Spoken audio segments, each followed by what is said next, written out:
आज आज मैं आपको एक ऐसी कहानी सुनाने वाली हूँ जिसे अगर आपने सच्चे हृदय से सुना तो आपकी आंखों में अश्रु ज़रूर आएंगे। ये कहानी है द्वापर युग की, जो सबसे भयावह थी और ये आज कलयुग में भी स्मरण की जा रही है। ये कहानी है उस समय की जब श्री कृष्ण थे। श्री कृष्ण इस धरती के भगवान थे और अब भी हैं। यह कहानी है उनकी सखी द्रौपदी की, जो उनकी सखी भी थी और बहन भी। तो चलिए देखते हैं इस कहानी में क्या होता है। और ये मैं बिल्कुल सही भाव से कह रही हूँ कि अगर आपने इसे सच्चे हृदय से सुना तो आपको इसका सार अवश्य समझ में आएगा। ये द्वापर की सबसे करुण कहानी में से एक है। तो चलिए शुरू करते हैं। द्रौपदी चीरहरण। कुरु सभा में धर्म का अंत और एक महायुद्ध की पदचाप। इसमें हम छोटा सा द्रौपदी जी का एक हिस्सा देखने वाले हैं, लेकिन मैं ये ज़रूर कहूँगी अगर आपने इसे सच्चे हृदय से सुना तो आपको पश्चाताप या पछतावा नहीं होगा कि मैंने ये वीडियो क्यों देखी। तो चलिए शुरू करते हैं। इस कहानी में मेनली ये होता है द्रौपदी का चीरहरण, और उसके बाद इस कहानी में क्या क्या होने वाला है मैं आपको एक ऊपर से दिखा रही हूँ। द्रौपदी चीरहरण, उसके पश्चात ये चीरहरण इस वजह से हुआ क्योंकि इसका मेन उद्देश्य प्रतिशोध और षड्यंत्र था। क्यों और कैसे शुरू हुआ यह धर्म का खेल, चलिए जानते हैं। उसके लिए बने रहिए आप हमारी इस भावपूर्ण कहानी में। इस युग की महाविनाश क्रीड़ना द्योतक्रीड़ना, जो स्वयं विनाश का निमंत्रण है। षड्यंत्र का कारण क्या होता है? इंद्रप्रस्थ के मैं सभा में दुर्योधन के जल में गिरने पर द्रौपदी ने उपहास किया था, अंधे का पुत्र अंधा। इसी अपमान का प्रतिशोध लेने के लिए शकुनी ने पासे का खेल का जाल बुना, वो भी पासे छल वाले थे। अब आगे क्या होता है देखते हैं। क्योंकि यह द्योतक्रीड़ना छल कपट की थी, इसलिए इसमें धर्मराज का पतन हो गया, अर्थात युधिष्ठिर का। शकुनी के मायावी पासों के सामने युधिष्ठिर सब कुछ हार गए। अंततः दुर्योधन के उकसाने पर उन्होंने अपनी पत्नी द्रौपदी को दांव पर लगा दिया और उसे भी हार गए। अब आगे क्या होता है चलिए देखते हैं। शकुनी के मायावी पासे जो थे वो कैसे थे, ये यहाँ पे देख सकते हैं। ये पासे नहीं, ये छल का खेल था। और कैसा छल था? राजसभा में जब युधिष्ठिर एक एक करके अपना राज्य वैभव और भाइयों को हार रहे थे, तब वहाँ उपस्थित महारथी मौन थे। शकुनी के पासों ने न केवल पांडवों का भाग्य बल्कि कुरुवंश की मर्यादा को भी धूल में मिला दिया। जिस समय दोपहर था, हस्तिनापुर की राजसभा थी, समय दोपहर का, और ये सब हुआ हस्तिनापुर की राजसभा में। अब चलिए आगे देखते हैं अब क्या होने वाला है। अब वो होगा जो सबसे दुखित था, सबसे दुखित। अब शुरू होता है बाल खींचकर घसीटना। दुर्योधन की आज्ञा पाकर दुशासन अंतःपुरा में पहुंचा, जहां द्रौपदी माता रहती थी। द्रौपदी उस समय रजस्वला मासिक धर्म में थी और केवल एक वस्त्र धारण किए हुई थी। आप समझ लीजिए वो टाइम इतना पेनफुल, इतना दर्द भरा होता है, और इसमें ये सब हुआ माता के साथ। मतलब कैसे, सबसे दुख, सबसे पीड़ादायक समय। अब आगे क्या होता है चलिए देखते हैं। जब उन्होंने सभा में आने से मना किया कि मैं नहीं जाऊंगी सभा में,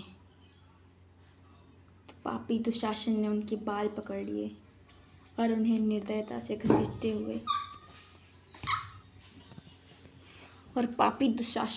बाल पकड़ के उन्हें निर्दयता से घसीटते हुए पूरी राजसभा के सामने ले गया। वो गिड़गिड़ाती रही कि मुझे इस अवस्था में मत ले चलो दुष्ट। वह दृश्य इतना भयावह था कि गांधारी और विदुर के अतिरिक्त किसी ने विरोध का साहस नहीं किया। आप सोच के देखिए इस सीन को। अब आगे क्या होने वाला है उसके लिए आप भी उत्सुक होंगे और मैं भी। चलिए अब देखते हैं आगे क्या होगा। अब द्रौपदी जी, माता द्रौपदी चीखते चिल्लाते हुए दुशासन उन्हें घसीटते हुए बालों से ले गया है, और जो सभा में बड़े बड़े महानुभाव हैं वो मौन बैठे हैं। सबसे बड़ी तो बात ये है यहाँ पे। अब महानुभाव कौन कौन है और कौन कौन मौन बैठा है, चलिए अब ये भी देखते हैं। जो इस सभा में सबसे बड़े माने जाते हैं, पितामह भीष्म और गुरु द्रोणाचार्य, उन्होंने अपने सिर झुका लिए हैं।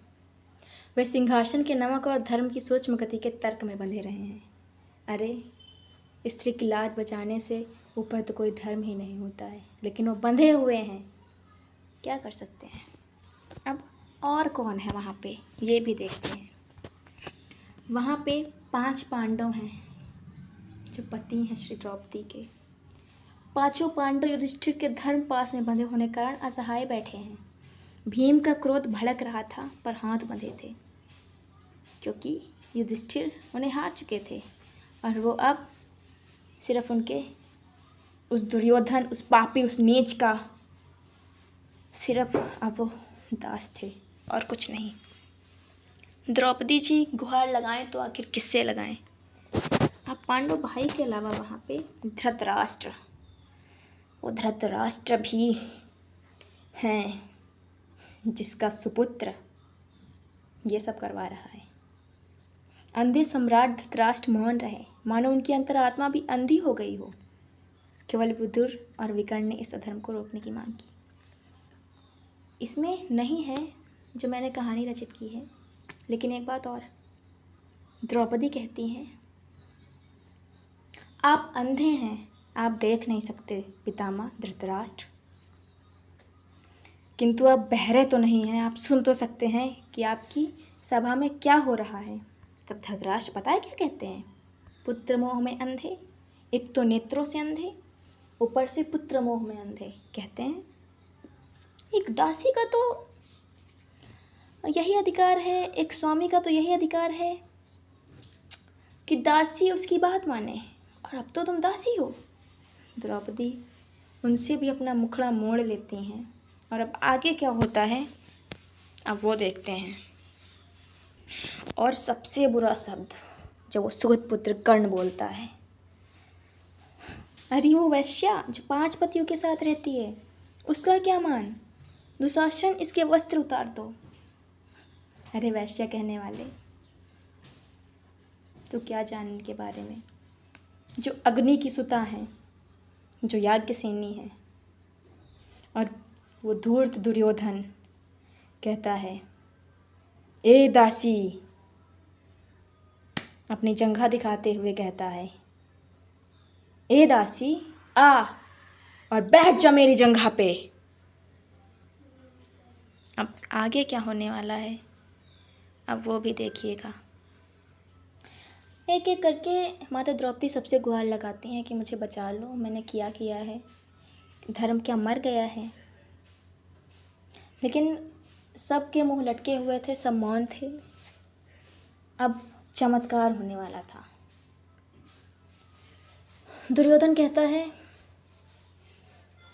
कि नग्न कर दो इसे। अब जब वो शुरू कर देता है चीरहरण दुशासन उस धूर्त दुर्योधन के कहने पर, तब होता है हमारे प्यारे मुरारी का चमत्कार, प्यारे गोविंद का चमत्कार। अब वस्त्र जो था श्री द्रौपदी जी का वो अनंत लंबाई का था, जिसके पीछे उस दुष्ट, उस नीच, उस पापी ने 3 घंटों का संघर्ष किया।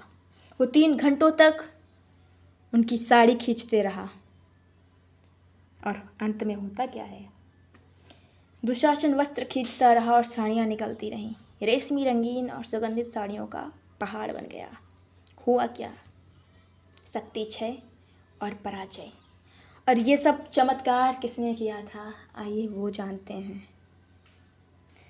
अब आए थे हमारे प्यारे गोविंद मुरारी। द्रौपदी जी कहती हैं, हे द्वारिकाधीश, मेरी लाज बचाओ, लाज बचाओ मेरी, गोविंद रक्षा करो मेरी। तब गोविंद आते हैं और उनकी साड़ी को अनंत बना देते हैं। अनंत। दुशासन खींचते खींचते थक जाता है, फूल जाता है और मूर्छित हो जाता है, किंतु साड़ी खत्म नहीं हुई, क्योंकि वह स्वयं नारायण की शक्ति थी। अब आगे क्या होता है, चलिए वो भी देखते हैं। अब इस कहानी में पूरा क्या हुआ, चलिए ये देख लेते हैं। सबसे पहले हुई थी द्यूत क्रीड़ना, युधिष्ठिर का सब कुछ हारना, सब कुछ हार चुके थे। उसके बाद हुआ द्रौपदी का केशकर्षण, घसीट कर सभा में आना। और उसके बाद हुआ चीरहरण, अधर्म का चरम और अपमान। फिर भीम जी ने महाप्रतिज्ञा ली कि मैं इस दुष्ट के जिन हाथों से इसने द्रौपदी के केशों को छुआ है, मैं भीम ये प्रतिज्ञा लेता हूँ कि मैं इन हाथों को धड़ से उखाड़ के फेंक दूंगा। और माता द्रौपदी भी दुखित भाव में प्रतिज्ञा लेती हैं कि ये जो केस आज खुले थे, अब ये तब तक नहीं बंधेंगे जब तक मुझे इसका पूर्णतः सम्मान नहीं मिल जाता, जब तक इन दुष्टों को दंड नहीं मिल जाता, तब तक ये केस मैं नहीं बांधूंगी। ये माता द्रौपदी प्रतिज्ञा लेती हैं। और जब वो कहता है ना कि तुम मेरी दासी हो, तब माता द्रौपदी क्या कहती हैं, एक मेरे अंदाज में सुन लीजिए। और वो तो माता द्रौपदी थी, उनकी बराबरी कौन ही कर सकता है।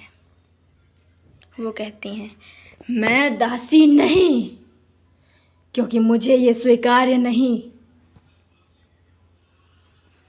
मैं यज्ञ से जन्मी याज्ञसेनी, और अग्नि को कभी बांधा नहीं जा सकता दुष्ट। ये उनकी वेदना थी और मैं उनकी बराबरी कभी नहीं कर सकती, कभी नहीं, कभी भी नहीं। अगर आपको ये प्रस्तुति मेरी अच्छी लगी हो तो मुझे सपोर्ट करिएगा। आइए और प्रेम से बोलिए राधे राधे।